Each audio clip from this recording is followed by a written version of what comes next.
नमस्ते और स्वागत है आपका बिहार ज्योग्राफी के इस लेक्चर में। आज का जो हमारा टॉपिक है वो है ड्रेनेज ऑफ बिहार। और ड्रेनेज ऑफ बिहार में हम लोग जो सबसे पहले डिस्कस करेंगे वो है गंगा नदी के बारे में। अब अगर गंगा नदी की बात की जाए तो गंगा नदी हमारे बिहार के सेंटर से पास होती है। हमारे बिहार के गंगा नदी सेंटर से पास होती है और इस तरह से बिहार को दो पार्ट्स में डिवाइड करती है। गंगा नदी के नॉर्थ का जो पार्ट है उसको हम लोग नॉर्दर्न बिहार के नाम से जानते हैं और गंगा नदी के साउथ का जो पार्ट है उसको हम लोग सदर्न बिहार के नाम से जानते हैं। ठीक है, तो northern Bihar and southern Bihar.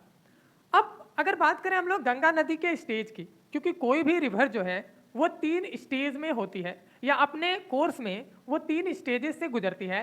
पहला है यूथफुल स्टेज, दूसरा है मेचर स्टेज और तीसरा है ओल्ड स्टेज। तो जब भी नदी जो है अपने सोर्स से अपने ग्लेशियर से निकलती है तो वहां पर जिस स्टेज में नदी होती है उसको अपन कहते हैं यूथफुल स्टेज। उसके बाद जब वो प्लेन्स पे उतरती है तो मेचर स्टेज, और जब भी नदी समंदर में गिरती है तो नदी का जो स्टेज होता है वो ओल्ड स्टेज में होती है नदी।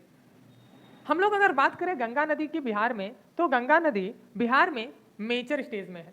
मेजर स्टेज में जब नदी होती है तो उसके कुछ कुछ कैरेक्टरिस्टिक्स हैं जो हम लोग देख लेते हैं। सबसे पहला है लैटरल इरोजन, यानी कि नदी जब भी मेजर स्टेज में होगी तो लैटरल इरोजन करेगी, मींस वो साइडवेज इरोजन करेगी। तो नदी का जो ब्रेड्थ है वो क्या होगा, वो इंक्रीज होगा। जब भी साइडवेज इरोजन होगा तो ब्रेड्थ जो है वो धीरे धीरे क्या हो जाएगा, इंक्रीज होता चला जाएगा।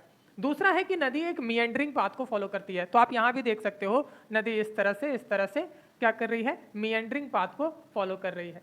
उसके बाद यहाँ पर यानी कि मेजर स्टेज में गंगा नदी फ्लड प्लेन्स का फॉर्मेशन करती है। और आप ऑलरेडी जानते हो कि पूरा का पूरा बिहार जो है वो फ्लड प्लेन या गंगा के प्लेन्स का हिस्सा है। तो मेजर स्टेज में ही नदी जो है वो फ्लड प्लेन का फॉर्मेशन करती है। लास्ट जो हम लोग इसका फीचर देखते हैं वो है जेंटल स्लोप। तो जब भी नदी मेजर स्टेज में होती है तो उसका स्लोप जो है वो जेंटल होता है। जब नदी यूथफुल स्टेज में होती है तो नदी जो है वो पहाड़ों से उतरती है और उसका स्लोप जो है, जिसको ढलान है, वो काफी ज्यादा होता है। उसमें डिफरेंस देखने को मिलता है, कहीं पर काफी ज्यादा, कहीं पर काफी कम होता है। लेकिन जब बिहार के प्लेन्स में गंगा नदी का रन ऑफ होता है तो यहाँ पर आपको इसका जो स्लोप है ये कम देखने को मिलेगा। क्यों? क्योंकि जो नदी है वो किस स्टेज में है, वो मेजर स्टेज में है। अब ये model of cycle of erosion, यानी नदी जब अपने अलग अलग स्टेज से पास होती है तो वो इरोजन करते चली जाती है। और इस मॉडल को किसने दिया था, तो WM डेविस ने दिया था। इस तरह के कई जो पॉस्टुलेट्स हैं वो आपको याद रखें कि किसने दिया था इस मॉडल को। तो model of cycle of erosion जो है वो किसने दिया था, डेविस में दिया था। ये आपके पीटी पॉइंट ऑफ व्यू से इंपॉर्टेंट हो जाता है। अब अगर गंगा नदी के लेंथ की बात करें, तो गंगा नदी के लेंथ की बात करें बिहार में, तो गंगा नदी बिहार में 445 किलोमीटर लंबी है, यानी 445 किलोमीटर लंबी है। कौन? गंगा नदी। कहाँ पर? बिहार में। गंगा नदी का जो कैचमेंट एरिया है बिहार में वो है 15,165 स्क्वायर किलोमीटर, यानी कि 15,165 स्क्वायर किलोमीटर। 15,165 square kilometre. अब ये कैचमेंट एरिया होता क्या है, तो कैचमेंट एरिया वो सारा एरिया होता है जहां पर रेनफॉल का पानी पड़ने के बाद वो पानी आकर के नदी में मिलता है। तो फॉर एग्जांपल मान लो ये गंगा नदी है, इसके आसपास का ये जो एरिया हो गया सारा का सारा, ये एरिया में जब भी बारिश होगी तो स्लोप के हिसाब से, स्लोप को फॉलो करते हुए ये सारा का सारा पानी इकट्ठा कहाँ होगा, तो नदी में इकट्ठा होगा। और जब ये नदी में इकट्ठा होगा तो ये जितने भी एरिया है, जिस भी एरिया से बारिश का पानी इस नदी में आकर के गिरा, उस पूरे एरिया को अपन इस नदी का कैचमेंट एरिया बोलेंगे। तो गंगा नदी का बिहार में जो कैचमेंट एरिया है वो 15,165 स्क्वायर किलोमीटर है। प्लस गंगा नदी जो सबसे लंबी है बिहार में वो पटना में है। तो गंगा नदी बिहार में सबसे ज्यादा लंबी कहां पर है, पटना में है। तो मैंने आपको बताया कैचमेंट एरिया, तो वही कैचमेंट एरिया को मैंने आपको यहाँ पे दिखाया भी है कि सबसे पहले लैंड फ्लो बारिश का होता है, तो पानी जो भी इकट्ठा होता है उसका लैंड फ्लो होता है। फिर पानी जो है वो रिल्स के फॉर्म में जाता है, रिल्स से ये थोड़ा थोड़ा बड़ा होता है, रिल्स मतलब नैरो स्ट्रीम्स ऑफ वाटर, तो रिल्स के फॉर्म में ये निकलता चला जाता है। उसके बाद फिर ये गली में आता है, गली के बाद थोड़ा बड़ा रूप लेता है नाला, और उसके बाद ये रिवर का फॉर्म लेता है। और ये पूरा का पूरा एरिया, जिस एरिया से ये रिवर में पानी आकर के गिरा, इस पूरे एरिया को क्या कहते हैं हम लोग, तो कैचमेंट एरिया कहते हैं। और बिहार में गंगा का कैचमेंट एरिया कितना है, 15,165 स्क्वायर किलोमीटर। अब आगे बढ़ते हैं और गंगा के पाथ को हम लोग ट्रेस करते हैं। गंगा के पाथ को ट्रेस करना काफी इंपॉर्टेंट है। क्यों? क्योंकि इससे आपको प्लेसेस के लोकेशंस याद होंगे। तो जो मैप है, किसी भी एरिया का जो मैप है वो बहुत इंपॉर्टेंट होता है याद करना, क्योंकि जब आप मैप को याद करते हो तो इंफॉर्मेशन वहां पर आप पेस्ट कर सकते हो। कैसे? जैसे अगर आप यहाँ के इस डिस्ट्रिक्ट का नाम याद रखते हो तो बाकी आगे जब भी आप इसके बारे में कुछ पढ़ोगे तो इस इंफॉर्मेशन को यहाँ पेस्ट कर पाओगे और इससे आपको याद रखने में आसानी होगी। और ये लोकेशन याद रखना मुझे लगता है कि स्ट्रीम के हिसाब से या जो ड्रेनेज पैटर्न है उसके हिसाब से याद रखना सबसे ज़्यादा कारगर होता है, क्योंकि इससे आप एक साथ 2-3 काम को कर सकते हो। तो हम लोग क्या करेंगे, हम लोग गंगा के पाथ को ट्रेस करेंगे और गंगा के पाथ को ट्रेस करते हुए देखेंगे कि गंगा नदी जो है वो बिहार में कितने डिस्ट्रिक्ट से गुजरती है। तो बिहार में जो नंबर ऑफ डिस्ट्रिक्ट्स है वो टोटल 38 है और इसमें से गंगा नदी जो है वो बिहार के 12 डिस्ट्रिक्ट से गुजरती है। मैं आपको 12 डिस्ट्रिक्ट से होते हुए गंगा को ट्रेस करूंगा और हर एक डिस्ट्रिक्ट के कुछ इंपॉर्टेंट प्लेसेस अगर होंगे तो मैं कोशिश करूंगा कि उन प्लेसेस का भी थोड़ा जिक्र कर दिया जाए ताकि उसको भी आप ढंग से याद रख सको। तो आते हैं हम लोग सबसे पहले डिस्ट्रिक्ट में जहां पर गंगा नदी एंटर करती है और ये है हमारा बक्सर। तो पहला नदी जो है गंगा नदी सबसे पहले डिस्ट्रिक्ट में एंटर करती है। कहां पर एंटर करती है? तो बक्सर में। गंगा नदी कहां पर आई? बक्सर में आए। बक्सर का जो डिस्ट्रिक्ट हेडक्वार्टर है वो बक्सर है। तो मैंने यहाँ पर रेड से जो है वो डिस्ट्रिक्ट हेडक्वार्टर्स को लिख रखा है और जो ब्लैक से लिखा है मैंने वो कुछ अलग प्लेसेस हैं जिनका कुछ ना कुछ इंपॉर्टेंस है। तो सबसे पहले गंगा नदी कहां पर आई? बक्सर डिस्ट्रिक्ट का बक्सर हेडक्वार्टर हो गया। डिस्ट्रिक्ट हेडक्वार्टर कहां हो गया? बक्सर हो गया। और बक्सर में एक जगह है जिसका नाम है चौसा। तो चौसा के युद्ध हुआ था और चौसा के युद्ध में कौन कौन लड़े थे या आप मुझे कमेंट करके बता सकते हो। तो जो चौसा है वो एक इंपॉर्टेंट प्लेस है और चौसा सिर्फ और सिर्फ युद्ध के वजह से इंपॉर्टेंट प्लेस नहीं है, बल्कि यहाँ पर गंगा नदी में राइट से यानी दाहिनी ओर से राइट तरफ से क्या आ रही है? एक नदी आ रही है जो इसमें आकर के मिल रही है। तो मेन नदी में जब भी कोई दूसरी छोटी नदी आकर के मिलती है तो उस छोटी नदी को मेन नदी का ट्रिब्यूटरी कहा जाता है। तो यहाँ पर यानी कि बक्सर में चौसा नाम के जगह पर एक ट्रिब्यूटरी आकर के मिल रही है। किससे? गंगा से। और उस ट्रिब्यूटरी का नाम है करमनाशा नदी। तो करमनाशा नदी पहली ट्रिब्यूटरी है जो गंगा से मिलती है। कहां पर? बक्सर जिले के चौसा नाम के स्थान पर। करमनाशा नदी को इतिहास में, बिहार के इतिहास में अपवित्र नदी या इम्प्योर नदी के नाम से जाना जाता है। तो ये करमनाशा नदी आकर के कहां मिली? चौसा में मिली। ये कौन सा ट्रिब्यूटरी हुआ? तो राइट बैंक ट्रिब्यूटरी हुआ। और किधर से आकर के मिल रही है? तो साउथ की ओर से आकर के मिल रही है। आगे बढ़ते हैं और दूसरे डिस्ट्रिक्ट में आते हैं कि गंगा नदी आगे चलती है और आगे चल करके दूसरे डिस्ट्रिक्ट में आती है जिसका नाम है भोजपुर जिला। तो दूसरा डिस्ट्रिक्ट जो है वो है भोजपुर। अब भोजपुर का जो डिस्ट्रिक्ट हेडक्वार्टर है वो है आरा। तो आपको कंफ्यूज नहीं होना है, कभी कभी आरा जिला भी आपको सुनने को मिलेगा। तो आरा जिला या भोजपुर जिला दोनों सेम है। अब आरा जिला या भोजपुर जिला जो है वो काफी इंपॉर्टेंट है बिहार के हिस्ट्री में। क्यों? क्योंकि जो इंडिया का फर्स्ट वॉर ऑफ इंडिपेंडेंस हुआ था वहां यानी कि बिहार से, उस वॉर ऑफ इंडिपेंडेंस में बाबू कुंवर सिंह ने हिस्सा लिया था। और ये बाबू कुंवर सिंह कहाँ के थे? तो भोजपुर जिला के जगदीशपुर नाम के जगह से थे। तो भोजपुर जिला के जगदीशपुर नाम के जगह से बाबू कुंवर सिंह थे। ठीक है, ये याद रहेगा आपको। आगे बढ़ते हैं। तो गंगा नदी हमने देखा कि 2 डिस्ट्रिक्ट में एंटर कर चुकी है, पहला है बक्सर और दूसरा है जगदीशपुर। अब यहीं पर आरा यानी कि दूसरे डिस्ट्रिक्ट की बात हमने कर ली। तीसरे डिस्ट्रिक्ट में चलते हैं और तीसरा डिस्ट्रिक्ट जहां पर गंगा एंटर करती है वो है सारण। सारण डिस्ट्रिक्ट जो है यहाँ का डिस्ट्रिक्ट हेडक्वार्टर है छपरा। तो आपको वापस से कंफ्यूज नहीं होना है कि जो सारण डिस्ट्रिक्ट है उसी का डिस्ट्रिक्ट हेडक्वार्टर है छपरा और इसीलिए कभी कभी इसको छपरा डिस्ट्रिक्ट के नाम से भी जाना जाता है। तो थर्ड डिस्ट्रिक्ट हमने देखा सारण और यहाँ का जो डिस्ट्रिक्ट हेडक्वार्टर है वो है छपरा। डिस्ट्रिक्ट हेडक्वार्टर क्या है? छपरा। और यहीं पर है एक स्थान जिसका नाम है रेवलगंज। यहीं पर घाघरा नदी जो है आकर के मिलती है किससे? गंगा से। और ये किधर से आ रही है? तो नॉर्थ साइड से आ रही है। और किस साइड से आ रही है? तो लेफ्ट दिशा की ओर से आ रही है। इस वजह से जो घाघरा नदी है इसको हम लोग गंगा की लेफ्ट बैंक ट्रिब्यूटरी कहते हैं। तो हमने एक राइट बैंक ट्रिब्यूटरी देखा था करमनाशा नदी जो कि बक्सर जिले में आकर के मिलती थी चौसा नाम की जगह पे, और हमने देखा एक राइट बैंक ट्रिब्यूटरी। तो हम लोग बात कर रहे थे एक लेफ्ट बैंक ट्रिब्यूटरी की जो है घाघरा। घाघरा कहां पर आकर के मिलती है? छपरा के पास आकर के मिलती है। किससे? गंगा नदी से। किस डिस्ट्रिक्ट में? तो छपरा डिस्ट्रिक्ट या फिर सारण डिस्ट्रिक्ट में। यहीं पर हमने एक राइट बैंक ट्रिब्यूटरी देखा था जो कि करमनाशा नदी थी जो बक्सर में चौसा नाम की जगह पर आकर के मिलती थी। तो हम गंगा नदी के पाथ को ट्रेस कर रहे हैं और पहला डिस्ट्रिक्ट जो हमने देखा वो बक्सर, दूसरा डिस्ट्रिक्ट हमने देखा वो है आरा डिस्ट्रिक्ट या फिर भोजपुर डिस्ट्रिक्ट और तीसरा डिस्ट्रिक्ट हमने देखा सारण डिस्ट्रिक्ट या फिर छपरा डिस्ट्रिक्ट। आगे बढ़ते हैं और चौथे डिस्ट्रिक्ट जो, तो अगर पटना की बात की जाए तो पटना के डिस्ट्रिक्ट हेडक्वार्टर जो है वो पटना से के नाम से ही जाना जाता है। और पटना में कुछ प्लेसेस हम लोग देखते हैं। तो सबसे पहला है बिहटा। सबसे पहला कौन सा प्लेस है? वो है बिहटा। बिहटा से अभी एक मेट्रो रेल प्रोजेक्ट जो है वो स्टार्ट किया गया है। तो आप इसको याद रख सकते हो, इस प्लेस को याद रख सकते हो। ये बिहटा है और बिहटा से क्या स्टार्ट किया गया है? एक मेट्रो रेल प्रोजेक्ट स्टार्ट किया गया।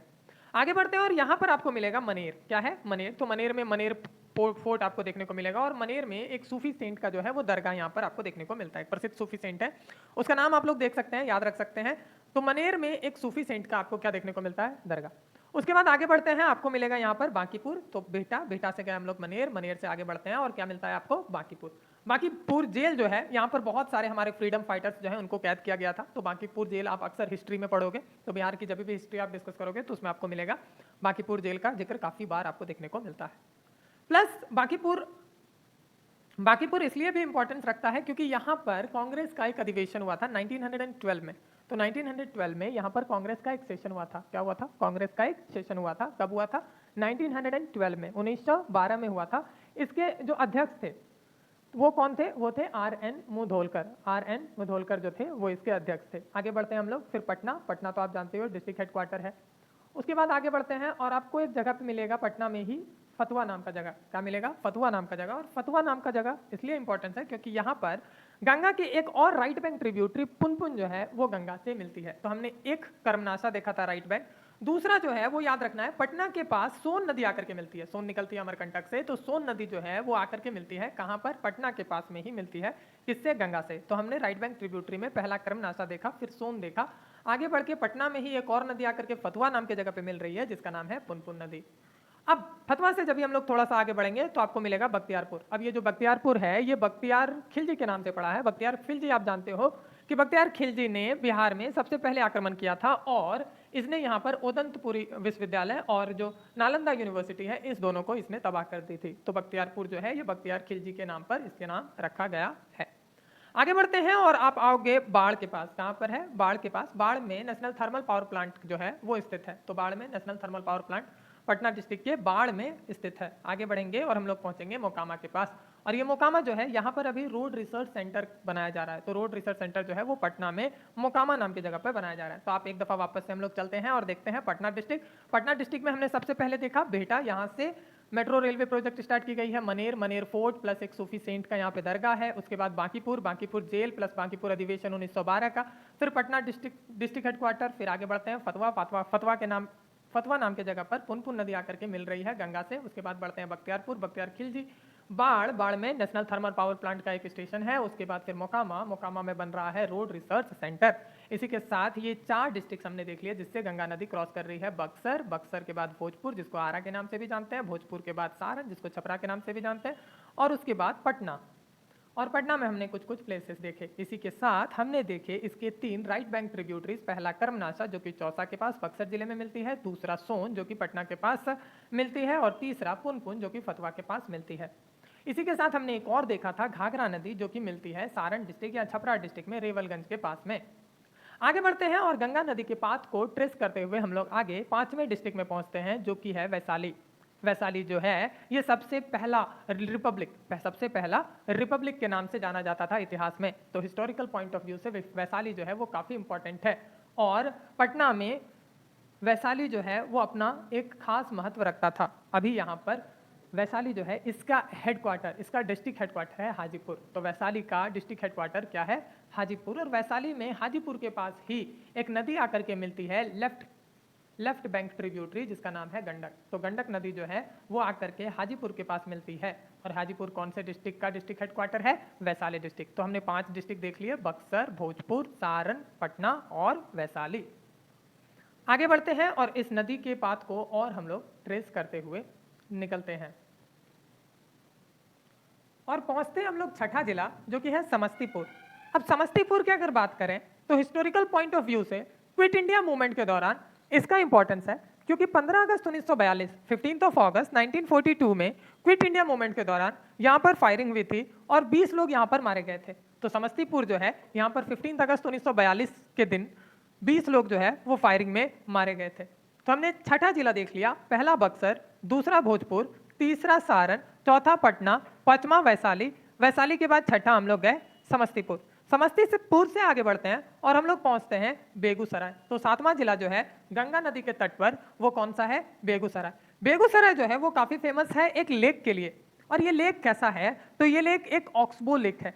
ऑक्सबो लेक है और ये कैसे बना है? तो ये कोसी नदी के पाथ बदलने की वजह से बना है। तो पाथ बदलने की वजह से एक ऑक्सबो लेक का निर्माण हुआ है जिस ऑक्सबो लेक का नाम है कावरताल लेक या कावर लेक। अब ये जो कावर झील है या कावर ताल जो है ये बिहार का एकमात्र रामसर साइट है। So Bihar's one and only one Ramsar site, that is Kawartal lake, it is in Begusarai. ये कहाँ पर है? बेगूसराय में। और बेगूसराय में एक ऑयल रिफाइनरी भी है जो कि काफी फेमस है, जिसका नाम है बरौनी ऑयल रिफाइनरी। ठीक है, तो हमने कितने डिस्ट्रिक्ट देखे? हमने 7 डिस्ट्रिक्ट देखे, बक्सर, भोजपुर, सारण, पटना, वैशाली, समस्तीपुर, बेगूसराय। बेगूसराय के बाद जो गंगा नदी है वो लखीसराय को टच करती है। तो आपको ये याद रखना है कि लखीसराय को, वैसे तो लखीसराय में ये पूरी तरीके से एंटर नहीं करती, बस हल्का सा इसको टच करते हुए गंगा नदी निकलती है। तो बेगूसराय के बाद जो दूसरा डिस्ट्रिक्ट है वो है लखीसराय, और लखीसराय डिस्ट्रिक्ट का जो डिस्ट्रिक्ट हेडक्वार्टर है वो भी लखीसराय ही है। तो हमने क्या क्या देखा? हमने 7वां जिला देखा था बेगूसराय, और बेगूसराय के बाद ये कहाँ घुसती है? तो लखीसराय में। तो लखीसराय के बाद हमारा जो डिस्ट्रिक्ट है गंगा नदी के किनारे वो है मुंगेर। मुंगेर का जो डिस्ट्रिक्ट हेडक्वार्टर है वो मुंगेर है, और ये जाना जाता है आर्म्स फैक्ट्री के लिए। यहाँ पर सबसे पुराना आर्म्स फैक्ट्री बिहार का यहीं पर लगाया गया था, और एक मुगल रूलर ने यहाँ पर लगाया था, तो आप उसको देख सकते हो, उसके नाम को देख सकते हो। नेक्स्ट है मुंगेर में एक जगह जो है जमालपुर। अब जमालपुर किस लिए फेमस है? तो जमालपुर में पहली रेलवे टनल बनाई गई थी। तो बिहार की जो पहली रेलवे टनल है वो कहाँ बनाई गई थी? जमालपुर में। अभी दूसरे रेलवे टनल पर काम हो रहा है, और आप मुझे कमेंट सेक्शन में बता सकते हो कि दूसरा रेलवे टनल कहाँ बनाया जा रहा है। तो हमने देखा लखीसराय, और लखीसराय के बाद गंगा नदी जो है वो कहाँ जाती है? मुंगेर में। मुंगेर के बाद गंगा नदी जो है वो जाती है खगड़िया में। मुंगेर के बाद गंगा नदी कहाँ जाती है? खगड़िया में। और खगड़िया का जो डिस्ट्रिक्ट हेडक्वार्टर है वो खगड़िया ही है।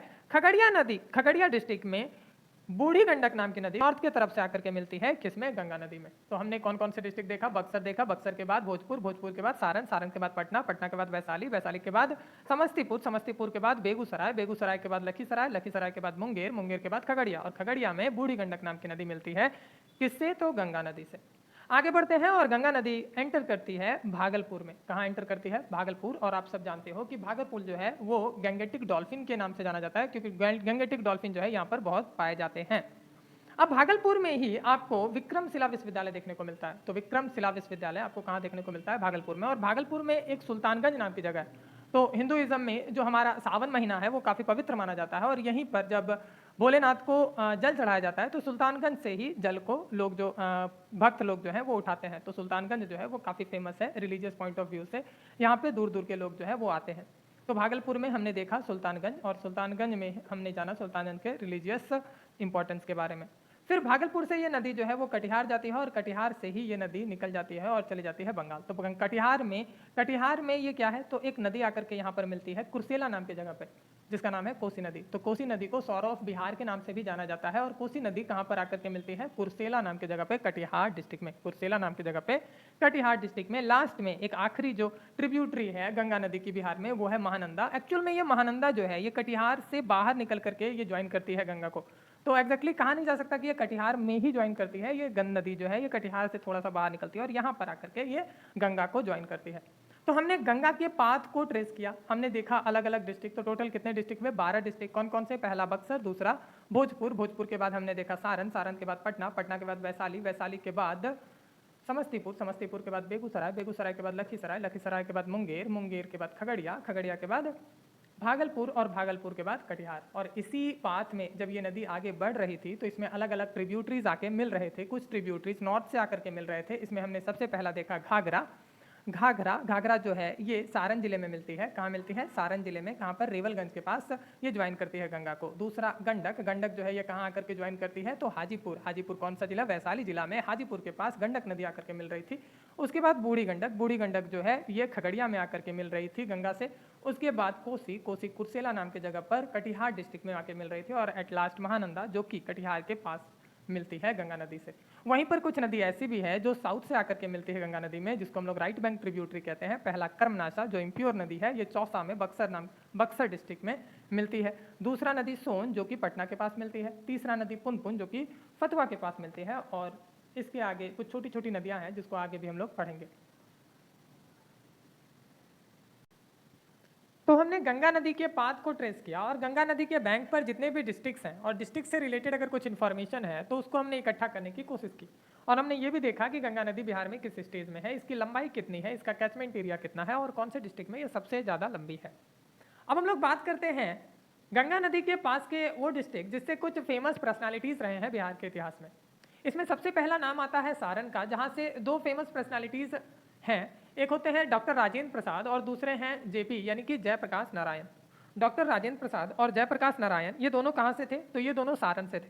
अब जयप्रकाश नारायण के बारे में अगर हम लोग बात करें तो 1942 के क्विट इंडिया मूवमेंट में जयप्रकाश नारायण का एक अहम भूमिका रहा है। तो 1942 के क्विट इंडिया मूवमेंट में जयप्रकाश नारायण यानी कि जेपी का एक अहम भूमिका रहा है। और साथ ही जब देश में इमरजेंसी की घोषणा हुई थी तो राष्ट्रव्यापी आंदोलन के लिए जयप्रकाश नारायण ने किया था, तो वहाँ पर भी इनका एक अहम भूमिका देखने को मिला था। तो जेपी जो है ये काफ़ी फेमस हैं और जेपी का जो भूमिका है ये हमने देखा क्विट इंडिया मूवमेंट के दौरान और उसके बाद देश आज़ाद होने के बाद इमरजेंसी के दौरान। इसके बाद हम लोग बात करते हैं डॉक्टर राजेंद्र प्रसाद के बारे में। डॉक्टर राजेंद्र प्रसाद का जन्म भी कहाँ पे हुआ था? तो सारण में हुआ था। अब ये देश के प्रथम राष्ट्रपति थे, तो इंडिया के फर्स्ट प्रेसिडेंट जो थे वो कौन थे? डॉक्टर राजेंद्र प्रसाद थे। उसके बाद डॉक्टर राजेंद्र प्रसाद की जो मृत्यु हुई थी ये सदाकत आश्रम में हुई थी। तो पटना में सदाकत आश्रम है, वहीं पर इनकी मृत्यु हुई थी। वहीं पर इनकी क्या हुई थी? मृत्यु हुई थी। और ये भारतीय राष्ट्रीय कांग्रेस यानी कि इंडियन नेशनल कांग्रेस के अध्यक्ष 3 बार बनाए गए थे, यानी कि इंडियन नेशनल कांग्रेस के 3 बार प्रेसिडेंट बनाए गए थे। कौन? डॉक्टर राजेंद्र प्रसाद। तो हमने दो famous personalities doctor Rajendra Prasad और जयप्रकाश नारायण के बारे में देखा। दोनों का जन्म कहाँ हुआ था? तो सारण में हुआ था। दोनों का जन्म कहाँ हुआ था? तो सारण में हुआ था।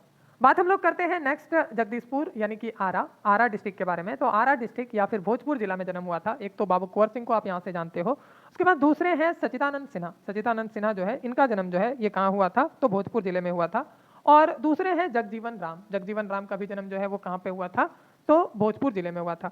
बात करें अगर सचिदानंद सिन्हा की, तो ये भारतीय संविधान सभा के प्रथम अध्यक्ष बनाए गए थे, जो कि अस्थायी थे यानी कि टेम्पोररी प्रेसिडेंट जो बनाए गए थे कॉन्स्टिट्यूएंट असेंबली के, वो कौन बनाए गए थे? सचिदानंद सिन्हा। और बाद में परमानेंट प्रेसिडेंट बना दिया गया डॉक्टर राजेंद्र प्रसाद। तो सचिदानंद सिन्हा को कॉन्स्टिट्यूएंट असेंबली का क्या बनाया गया था? टेम्पोररी प्रेसिडेंट बनाया गया था। उसके बाद जगजीवन राम, तो 1937 में जब पहली सरकार की गठन की गई थी और वहां से लेकर के इंदिरा गांधी की सरकार तक ये कैबिनेट मंत्री रहे थे, तो इनका नाम भी एक महत्वपूर्ण नाम है। इनका जन्म भी कहाँ पे हुआ था? तो भोजपुर में हुआ था। अगला है मुंगेर जिला। मुंगेर जिला में दो फेमस पर्सनालिटी का जन्म देखने को मिलता है। पहला है रामधारी सिंह दिनकर, जो कि एक राष्ट्र कवि हैं और इनके बहुत सारे जो रचना है उनके नाम आप याद रख सकते हो। तो कुछ कुछ रचना इनके जो फेमस हैं, उर्वशी उनमें से एक आता है, तो उन सारे नाम को आप याद रख सकते हो। और इन्हीं के साथ डॉक्टर श्री कृष्ण सिन्हा का भी जन्म जो है वो यहाँ पे ही हुआ था। कहाँ पे हुआ था? मुंगेर में हुआ था। ये बिहार केसरी के नाम से जाने जाते थे और बिहार और उड़ीसा प्रांत के प्रथम प्रधानमंत्री जो बनाए गए थे वो कौन बनाए गए थे? डॉक्टर श्री कृष्ण सिन्हा। तो हमने बिहार जो है उसमें से गंगा नदी जो निकलती है वो कितने डिस्ट्रिक्ट से क्रॉस करती है वो हमने देखा, और साथ ही कुछ डिस्ट्रिक्ट्स के जो फेमस पर्सनालिटी का जन्म हुआ था उसको हमने देखा। अब हम लोग क्या करेंगे कि हर एक नदी को इंडिविजुअली पढ़ेंगे, हर एक नदी का इंडिविजुअली ड्रेनेज पैटर्न पढ़ेंगे। आज के लिए इतना ही, धन्यवाद।